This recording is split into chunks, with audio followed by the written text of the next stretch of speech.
Hi, I'm Marcia Lehman, and I'm a Knox County Master Gardener.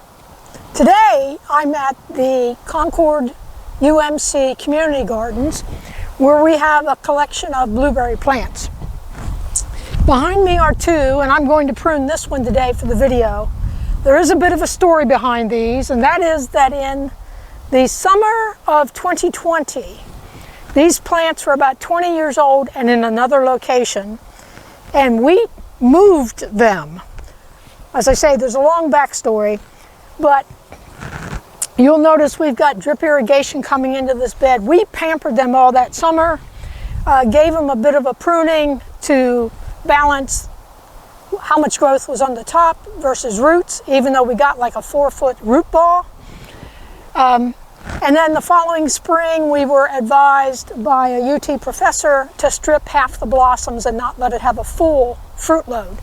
So if it looks like it's in somewhat poor shape from a pruning perspective, it's because for about the prior 10 years, it had not been maintained by a master gardener.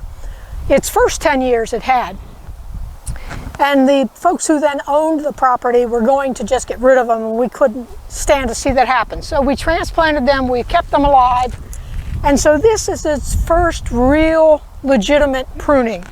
Now, as I say, we got two of them. I'm going to work on this one today, and as is often the case, blueberries are a cane shrub, so we're going to start at the bottom and work our way up. Okay, as I mentioned, blueberries are a cane shrub, and in the case of blueberries, we like to keep between 12 and 15 canes. This one clearly has a whole lot of new growth, lots of little ones, and so I get to decide how many of those are going to stay and how many of them are going to leave. So I'm going after the ones that are rather spindly, or where there's a tight cluster of them. I'll thin that down to maybe 1 or 2, but we'll just start with the spindly ones. And again, all this is at the bottom. If they're coming up and crossing, well then I don't want to keep them, because that's just going to be a problem in the future. So, and I mean, here are some really little ones. You may think it's not giving them a fair shake or a fair chance, but that's just kind of the way it goes. And we want to make these cuts as low as possible. So using my hand pruners is the best way to get in here, to take out all the little spindly stuff. Okay, I won't make you watch me do all of this, but just know that I'm coming in and cleaning out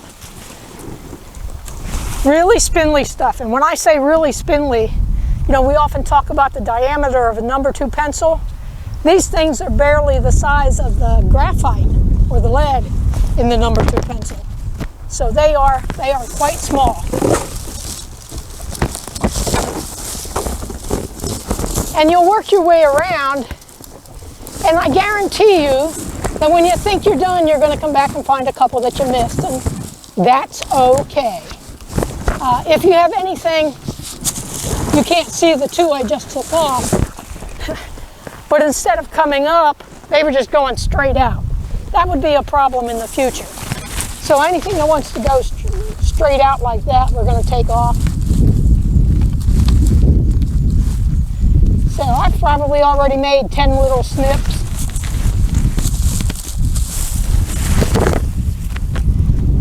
And I won't make you watch me do all this, and I certainly won't make you watch my back. So I've gotten most that I can get from the back. I'm going to come around to the front, and as I say, I won't make you watch my back. Okay, so I've taken out all the spindly little stuff, and frankly that was probably 20, maybe even 30 snips, but all very, very thin. Now what we're going to do, again, starting at the bottom, is look for some of the older canes. The real secret to pruning blueberries is that in the first few years you don't do a whole lot to them except address the 4 Ds: dead, diseased, damaged, or dysfunctional. After about the 5th year, you start taking out 1, 2, maybe 3 of the older canes. And so you keep it looking like a 5 or 6 year old cane shrub.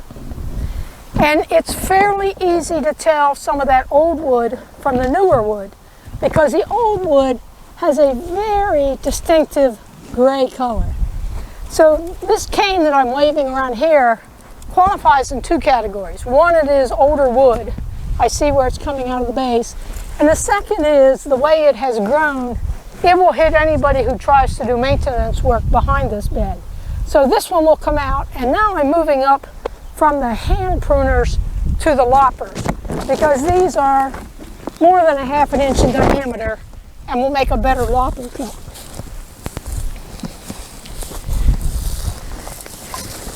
So we'll take this one off as low as we can go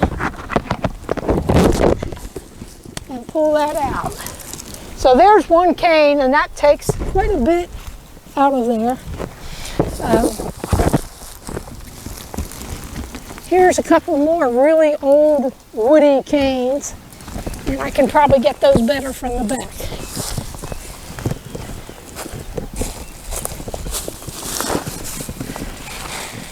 The other is, sometimes you have dead stuff. If I listen, definitely dead, the way that cracks. So that one comes out.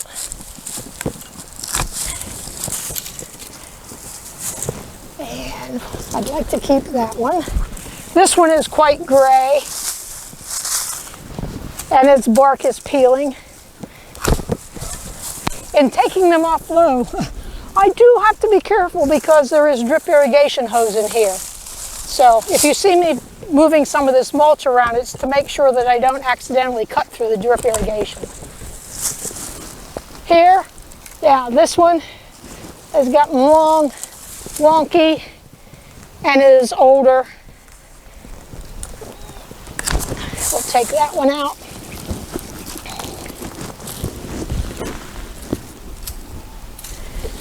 And I want to take that one out. That one's so old the bark is peeling. And it's growing towards the other plant. So, oops, found another little spindly shoot. Take that out. Okay, now I'm looking in here in the middle. This one is pretty brown. As I say, we really pampered these plants for the balance of 2020 and all of 2021.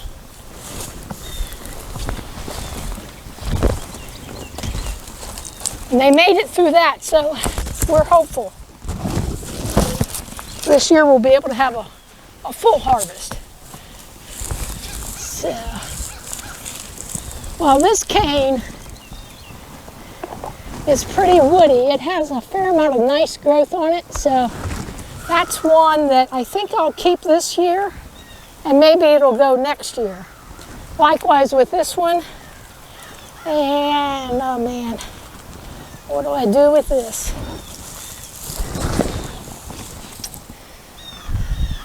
Well, first of all, let's get rid of the ones that are growing way out here.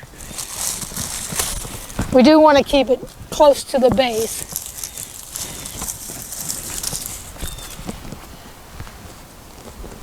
And here we go, this wants to cross. And when I look at this tip is kind of dead out here, so I'll come back to where I see some live buds. Same with this one. We'll take that off there. That will also address a little bit of the crossing.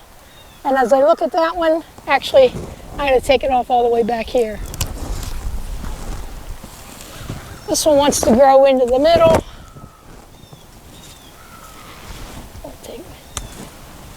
So what do I have? I'm counting. I still have way more than 12 or 15. So now I'll go back and do a little more selective pruning on some of these little shoots. These are getting up to about the size of a number 2, but my goal is to get down to 10 or 12. So let me finish cleaning up around here. Yep, looking at that. That needs to come off.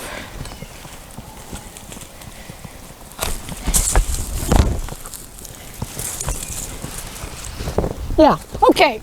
I'm going to stop for a moment and come back and do some selective reduction on some of these smaller stems. And then I'll show you the finished product, because we're almost done. So now, if you just look at this, it is shorter, but at no time did I take pruners or loppers and cut this back in height. The reduction in height came from my taking off some of those older canes at the ground and removing the entire length, some of which were 6 feet tall or so. This one you can now see through. We got plenty of airflow, plenty of sunlight that will be able to come in, hit those blossoms, and later in the summer hit the fruit and help them ripen. I will admit I'm slightly over my limit of 15, but part of that is also just a recognition of how much trauma this plant has been through in the last 2 years. So, you know, I'll leave maybe 18 or 20 this year, and maybe next year I can get it down to 20 or 15. Compare that to this one, which I'm going to save to do a hands-on pruning with some other folks, which is still pretty thick through the middle. You can still see the gray color of the older wood, and it still has height. And again, we won't reduce that height by topping it. We'll reduce that height by coming down and probably, for instance, taking out this major stem all the way down at ground level. This one also appears not to have quite as many of the little spindly things. I mean, in the beginning, I probably took out 25 or 30 of those little spindly things. This one doesn't seem to have quite as many, and it may just be the way the plant has reacted to being transplanted. But these are rabbit eye blueberries, which do well in East Tennessee. As I say, these were transplanted at about 20 years old, which is not a highly recommended thing to do, but we wanted to try and save them because otherwise they were going to a landfill. Pampered them through the hot summer of 2020, made it all the way through 2021, partially by giving them a dedicated bed, getting a great big root ball, and providing them with drip irrigation. So I'm hopeful that we'll have a good blueberry crop this summer. Come back, check in with us later, and we'll see how they're doing a year from now. I hope you learned something about pruning blueberries. Do not top them. Always start at the bottom.